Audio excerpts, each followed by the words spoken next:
E aí, tudo bem? Vamos falar agora sobre o assunto mais importante dessa disciplina, que é a avaliação do paciente reumatológico. Não estou brincando, não estou exagerando. De fato, você precisa saber avaliar bem, porque uma boa avaliação gera um bom tratamento e um bom acompanhamento desses resultados. Só que para isso, a gente precisa dominar algumas etapas, e essas etapas elas serão construídas ao longo dessa disciplina.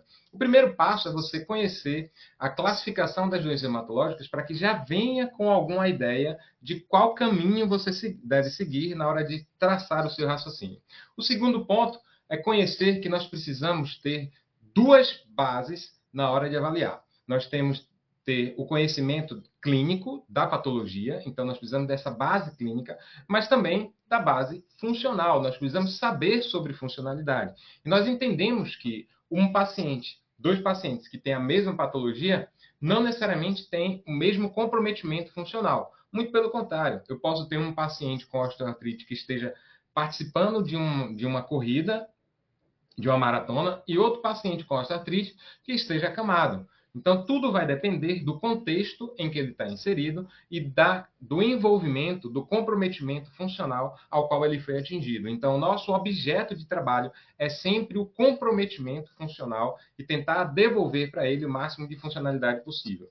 Tendo essa base daí, nós vamos partir da ideia de que nós temos dois grandes campos para seguir agora, tá bom? Nós temos o campo da abordagem funcional e o campo da abordagem clínica. Não existe um melhor do que o outro, um mais importante do que o outro. Existem os dois tão importantes ao ponto de se complementarem e gerarem o seu tratamento, tá certo? Então não existe a ideia de que eu preciso aprender mais uma coisa do que outra. Assim como no tratamento eu não posso fazer uma em detrimento da outra. As duas devem compor a sua avaliação. Tendo isso como base, nós vamos seguir agora e entender que isso, na verdade, é a base da CIF, Classificação Internacional de Funcionalidade. Esse termo que vocês já conhecem bastante, que vocês já dominam, e não custa nada a gente parar agora e repetir um pouquinho, tá certo? Então, deixa eu mostrar aqui, vocês estão vendo aí. Então, nós temos esse quadro que vocês já dominam e já conhecem bastante. E nesse quadro daqui nós temos a condição de saúde, que é onde está a parte clínica, que nós precisamos conhecer a fisiopatologia, mas em cima da fisiopatologia, nós precisamos entender como isso vai interagir, não é direcionar de modo nenhum, mas interagir com aspectos relacionados à estrutura e à função, tá? Também as suas limitações e suas atividades, assim como a sua participação no contexto social. Não há uma ordem de comprometimento, onde eu primeiro tenho a estrutura comprometida para depois ter um comprometimento da atividade para depois da participação. Não existe isso, tá certo? Então a gente entende que é uma via de mão dupla. Eu posso ter um paciente com osteoartrite que acabou tendo uma sensação de vergonha por não conseguir andar direito e deixar de sair pelo seu comprometimento e ficar mais restrito em casa porque ele sente vergonha de sair com uma dificuldade de caminhar. Então, a relação aí de restrição social com o aspecto psicológico e funcional estão todos imbricados. E você precisa perguntar para o paciente ao ponto de entender isso, tá? Então, a sua coleta de história tem que ser focado no dia a dia, na atividade, como ele exerce essa atividade, no contexto em que ele está inserido. Então, esse é o ponto-chave que a gente precisa entender. E óbvio que a gente não pode deixar de lado os fatores ambientais e pessoais, as características intrínsecas do indivíduo, assim como as características do ao redor dele, né? E quando a gente fala ao redor, a gente acaba tendo a ideia de que está muito associada ao ambiente físico em si. Mas não, a gente está falando também de relações interpessoais, do contexto familiar, a gente está falando de aspectos tecnológicos, de políticas e serviços públicos que ofereçam para ele um suporte, para que ele possa chegar aos lugares e ter a participação social a qual ele precisa. Tudo isso, gente, faz parte da nossa avaliação. Vocês talvez não saibam como questionar isso no nosso paciente, mas não é difícil, tá? Você precisa ter um método de avaliação da funcionalidade desse paciente. Portanto, gente, a CIF, ela tem os seus conceitos, mas ela não tem um método claro. Você precisa buscar esse método de avaliação para usar os conceitos da CIF que eu estou trazendo aqui. Então, se a gente for detalhar, cada campo desse que vocês estão vendo aí, eles, na verdade, se desmembram em vários outros conceitos menores, as quais eu preciso investigar, eu preciso saber, eu preciso entender o quanto isso está comprometendo a funcionalidade do meu paciente como um todo. E aí eu trago para vocês um método desenvolvido pelo próprio grupo que desenvolveu a CIF, na Organização Mundial de Saúde. Então, eles têm, até hoje, esse grupo, que é de pesquisadores muito bem renomados, e, aliás, a CIF tem grupos de pesquisas muito fortes no mundo, e esses grupos eles desenvolvem métodos para tornar a CIF aplicável e utilizável na prática clínica, tá? Que a gente está falando nada mais do que uma série de conceitos codificados. Essa codificação é um uso à parte, ao qual, se nós não dominamos ela, ela não é uma condição indispensável para a gente fazer a avaliação. Mas os conceitos, sim, eles são indispensáveis, tá? A gente precisa dominar esses conceitos para fazer uma boa avaliação. E em cima disso é que a gente vai trazer a ideia agora de que vocês precisam avaliar bem. Então vamos continuar aqui. O que é que a gente precisa saber agora? A gente precisa saber, bom, como é que eu vou utilizar a ideia da funcionalidade, a ideia da avaliação baseada na CIF para o meu paciente que tem uma doença reumatológica. E a gente está falando de condições que podem ser agudas, agudíssimas, o paciente precisar ir direto para uma emergência, como nós estamos falando também de condições crônicas, de crianças a adultos, a idosos. Então, existe sim uma flexibilidade muito grande de doenças reumatológicas quanto ao seu público. A gente precisa saber de qual doença a gente está falando. Daí a fisiopatologia, tá certo? Mas digamos agora que eu já sei qual é a condição de saúde, primeiro tópico lá, a gente vai entender como avaliar baseado na CIF. E eu trago para vocês a ideia do Rehab Cycle, ou seja, ciclos em reabilitação. Para isso daí, a gente vai precisar entender que existe uma meta global que eu preciso traçar para o meu paciente. Em cima dessa meta global, que não é numa linguagem técnica, mas numa linguagem que o seu paciente consiga entender, interiorizar e assumir como seu e dele. Então, assim, não é uma meta só dele, não é uma meta que você vai fazer com que ele alcance. É a meta dos dois, é uma meta da equipe, se a equipe estiver envolvida. Então, nós precisamos entender que essa meta global é o direcionamento, é a chave para que eu possa ter ciclos de reabilitação. Então, vamos lá? Pegou essa ideia principal? Guarda ela aí. E, em cima disso, nós vamos agora traçar ciclos de reabilitação para servir de escadas até chegar a essa meta global. Então, gente, nós não vamos atacar tudo de vez na meta global. Nós vamos subir um degrau até ela, tá certo? E geralmente a meta global, gravem isso daí que eu vou falar agora, ela está muito relacionada a um desejo do paciente, a uma vontade do paciente. E isso está muito associado a uma participação, uma restrição que ele tem, que ele não consegue mais fazer, mas ele quer voltar a fazer. Qual é o grande objetivo dos pacientes que nos procuram?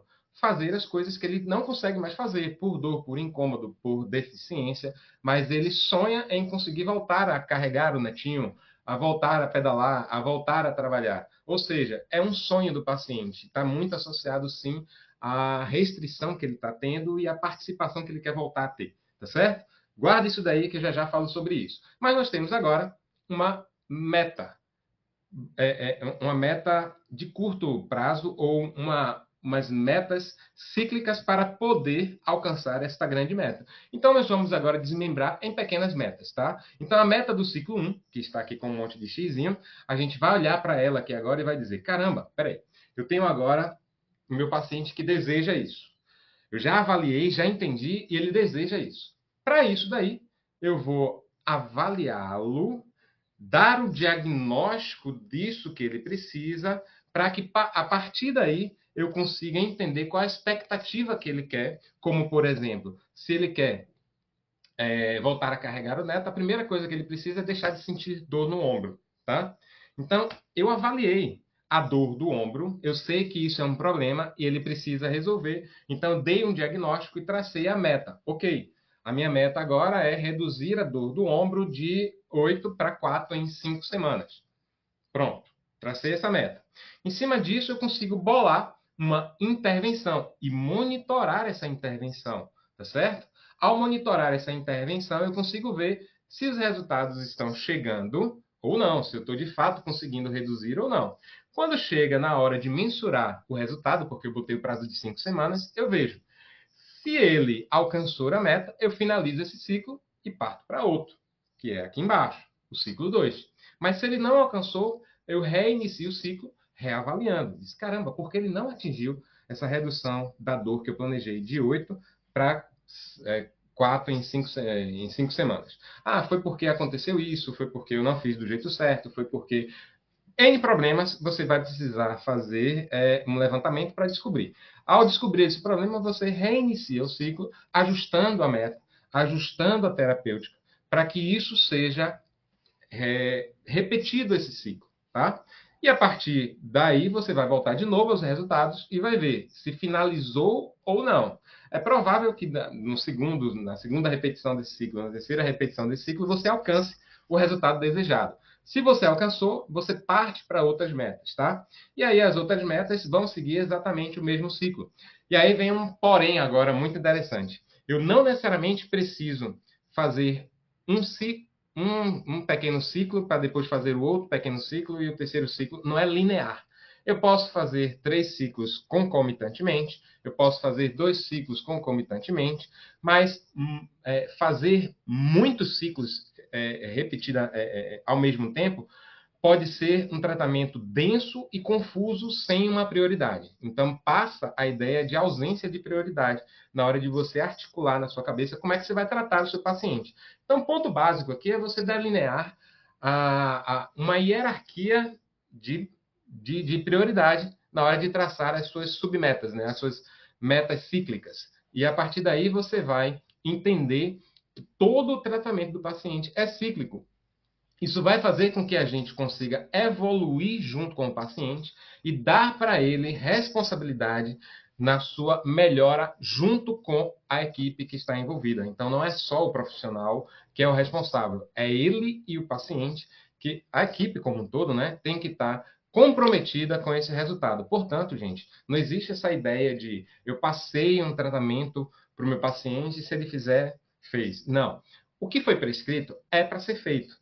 E o que foi planejado precisa ser feito para que haja uma adesão ao tratamento. E a adesão é um dos pontos chaves para que nós tenhamos bons resultados.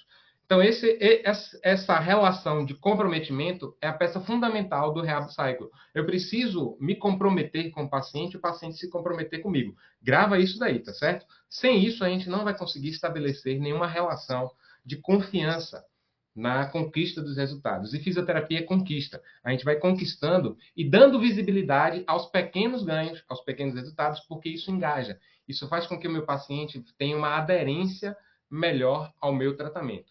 Todo o material do Rehab Cycle eu vou aproveitar e colocar aqui embaixo também, colocar o link do grupo de pesquisa para que vocês estudem mais sobre isso daí. Mas esse é um método que se aplica muito bem ao nosso perfil de pacientes reumatológicos. Seja aquele paciente que está agudo ou aqueles pacientes que estão mais crônicos. Mas, de antemão, aviso que existe uma vantagem maior ao lidar com pacientes crônicos, porque o processo cíclico ele leva certo tempo e as atividades cíclicas nos permitem ir corrigindo, ajustando ao longo do tempo. Isso é uma vantagem muito grande que a gente tem nesse perfil de paciente. Então, nós vamos trabalhar com essas metas com o intuito de alcançar a meta global. Agora que você já teve uma ideia da meta global e das metas de ciclo, vamos ver agora um exemplo prático disso daí.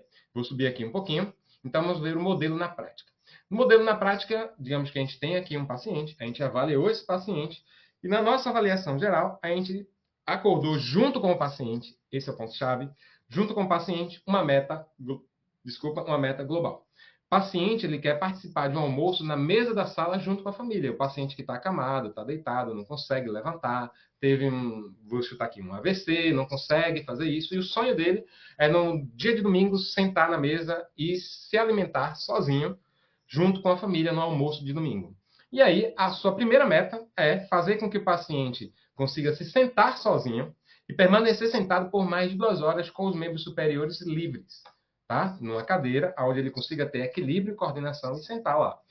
Percebem que as metas elas são numa linguagem que o paciente e o familiar entendem e que eles conseguem se comprometer porque eles sabem exatamente qual é o objetivo em conjunto que foi traçado? Para isso daí, você fez a avaliação, você traçou o diagnóstico. Nossa, o que é que eu preciso para fazer com que o meu paciente sente? Eu preciso que ele tenha equilíbrio, ele tenha coordenação, ele tenha a habilidade de reagir, né, às reações antecipatórias para que isso ocorra da melhor forma. Vou traçar uma intervenção para isso daí, aí você vai lançar mão dos exercícios de coordenação, equilíbrio, controle, para que o paciente consiga se sentar sozinho e vai ter um desfecho que você precisa avaliar. E aí você precisa ter instrumentos de avaliação que sejam compatíveis com o que você quer. Então você vai escolher o quê? Um instrumento de equilíbrio, de coordenação, vai fazer a baro, vai fazer que medida de acompanhamento. Essas medidas de acompanhamento dão visibilidade. E quando você avalia no início e avalia no final, você consegue ter esse antes e depois e monitorar o resultado para saber se você alcançou ou não a meta traçada. E a meta ela tem que ser uma meta smart, uma meta com plausibilidade, com factibilidade, temporalidade, ou seja, tem que ser factível dentro de um tempo, tá? Então você vai dizer, eu quero que o meu paciente fique sentado durante 2 horas daqui a 3 semanas, daqui a 4 semanas, daqui a 5. Você que vai traçar isso daí, tá? De início a gente pode não acertar, mas conforme com a prática clínica você começa a ficar mais assertivo nas suas definições. Tudo isso aqui é estimativa, gente. E tudo isso aqui não é uma certeza de que você vai chegar. O paciente precisa entender que não é uma certeza, é uma estimativa que vocês dois vão correr juntos para alcançar. Sempre passe essa ideia, nunca passe a ideia de que o paciente vai conseguir independente de qualquer coisa. Passe que, se houver o máximo comprometimento dos dois, a possibilidade de chegar nesse resultado ela é muito grande. Então, esse é o ponto-chave. E aí você avalia, ao avaliar, você vê se alcançou ou não. Não alcançando, você reinicia o ciclo até conseguir. Alcançando, você parte para outras metas, que sejam evoluções dessa meta, tá? Que sejam progressões dessa meta. Então, já que ele sentou, está sentado direitinho, eu quero que ele ande. Então, a próxima meta é deambular por pelo menos 10 metros com auxiliares de marcha. Beleza, ele já fica sentado, agora eu quero que ele ande, vá se deslocando até lá. Como é que a gente vai fazer isso? A gente avalia, a gente traça a meta, a gente avalia com algum desfecho. Aí nós temos o teste de caminhada de 6 minutos ou o teste de caminhada rápida de 40 metros. Existem vários testes para isso, existem várias formas de medir, até a filmagem é uma boa, até a foto é uma excelente oportunidade para isso daí, tá? E aí você repete o ciclo, alcançando o ciclo, você passaria para uma progressão deste ciclo, entendem? Entende que eu posso estar também com outra área que tenha um ciclo inicial, um ciclo mais avançado e um ciclo totalmente de longo prazo? Então, os ciclos eles são complementares, mas você precisa ter foco e ter objetivo na hora de traçar, tá certo? E nesse exemplo aqui, eu tracei um terceiro ciclo, que é interagir numa conversa, mantendo atenção e foco no assunto. Então, percebe que tudo isso vai me levar à meta global, que é participar de um almoço na mesa da sala. Nossa, mas esse daqui eu não sei se eu, fisioterapeuta, posso direcionar foco, atenção. Como é isso? Como é que eu vou trabalhar isso daí? Gente, você trabalha com duplas tarefas, mantendo a atenção do paciente com foco enquanto ele realiza outras atividades. A interação social, a gente tenta devolver isso, trazendo o familiar para perto. Olha como o papel do fisioterapeuta começa a ficar mais bonito do que só aquele relacionado a levantar, se movimentar, executar um movimento. Nós somos muito maiores do que isso, então nós precisamos devolver ele ao ambiente ao qual ele está inserido. Ele precisa se sentir parte de novo, graças ao papel do fisioterapeuta. Então essa é a sua missão como profissional, tá certo? Nunca perca isso de vista, tá? Nunca trate o paciente como mais um daquele que você tem que recuperar aquela função porque é aquilo que está comprometido, é aquilo que você se comprometeu e acabou. Não, né? É muito maior do que isso, tá certo? Gente, baseado nisso daí, eu trago esse exemplo aqui do artigo que eu vou botar embaixo também, só para a gente entender. Olha que legal, olha que bacana. Aqui nós temos um fluxograma, onde nós temos aqui a meta global associada à participação. Lembra que eu disse que ia voltar mais lá na frente? A nossa meta global, ela sempre é um desejo do paciente, sempre está relacionado a uma motivação muito forte nele, e a gente tem que buscar essa motivação. Porque isso é que vai fazer com que ele venha todos os dias, se comprometa o tempo todo com o que a gente quer fazer por ele, tá bom? Então é sempre uma participação. E isso está no nível social. Agora, para alcançar essa participação, eu preciso ir evoluindo no meu tratamento. Para isso, eu tenho metas que são muito direcionadas ao profissional agora, para direcionar, escolher elas, porque você avaliou e você sabe. Então, é muito do serviço, do programa. E a gente vai ter metas muito mais relacionadas às funções corporais e atividade. Conforme elas forem evoluindo, a gente vai sair das funções e ir mais para a atividade especificamente. Então, nós precisamos dar uma atenção muito forte às atividades que estão associadas ao meu paciente, tá bom? E sim, aí já começa a trazer as participações que estão envolvidas, e é essa a progressão. A gente começa com as funções envolvidas, a gente vê as atividades e vê as funções. Então, o nosso modo de conseguir conquistar a funcionalidade do paciente passa por uma crescente, de ver a função, as atividades até a participação desse indivíduo, tá? E os objetivos cíclicos práticos, eles devem vir como degraus que o seu paciente vai alcançando para chegar lá no final e conseguir todo o resultado que você pensa para ele, tá certo? Não seja superestimado nem subestimado. Vá dentro do potencial que o seu paciente pode oferecer, tá bom? E isso daí é a peça-chave para que você tenha uma boa estratégia de avaliação e tratamento, tá certo? Percebe que eu falei um método de reabilitação em ciclos, mas esse método começa, vou voltar aqui, com a primeira parte, que é a avaliação. E para essa avaliação nós temos a parte clínica e a parte funcional. Sem os dois, ou sem um dos dois, vai ficar ruim a sua visão global para esse método. Então, você vai ter que ser bom nos dois. Para ser bom nos dois, você precisa saber o que você vai avaliar. Para isso daí, tem esse mapa mental, mudei agora, tá? Aonde eu tenho, vou ampliar aqui um pouquinho, onde a gente tem aqui uma visão da abordagem clínica e da abordagem funcional. Vou logo para a abordagem funcional, onde a gente vai precisar entender que aqui eu tenho que lançar mão de instrumentos que tragam as funções do corpo, as atividades e participação, assim como os fatores ambientais. Percebe que para cada grupo desse daí, que está representado por uma cor, nós temos basicamente sub-áreas, né, onde pode avaliar diversos tipos de funções. Então, imagina se eu for olhar tudo isso no meu paciente. Nossa, é denso, é complexo demais. Tá? E é muito difícil da gente olhar uma por uma no nosso paciente. Por isso que a gente precisa ter uma avaliação clínica primeiro, para poder conhecer a história do paciente e, em cima da história, já ir pescando exatamente quais aspectos a gente precisa investigar com muito mais cuidado, com muito mais zelo na parte funcional. Então, a gente precisa entender a queixa principal, os antecedentes pessoais, as comorbidades associadas. Eu vou colocar esse PDF lá para vocês também, tá certo? Vocês vão ter acesso a isso daqui. E esse grupo enorme daqui, que é a história da doença. Dentro do paciente hematológico, vocês vão precisar conhecer muito da parte clínica para entender como essas informações daqui, que são extensas, e eu não vou me detalhar sobre elas agora, mas o material está à disposição para vocês estudarem e olharem com toda a calma e todo o zelo do mundo. Então, façam isso, certo? Cliquem no link aí para poder estudar um pouco mais sobre esse material, e vocês vão ver que a gente precisa entender os aspectos relacionados à sexo e idade, porque tem doenças que são mais comuns em homens de meia idade ou em crianças do sexo feminino. As manifestações articulares, as manifestações extra-articulares. Aí eu estou falando de órgãos e sistemas, eu estou falando de peles e mucosas, coração e pulmão, aparelho geniturinário, sistema digestivo, os nossos olhos, sistema nervoso. Então, entende o lado bonito aí que a gente precisa avaliar com todo cuidado, com todo carinho, para que a gente consiga ter uma visão ampla desse paciente.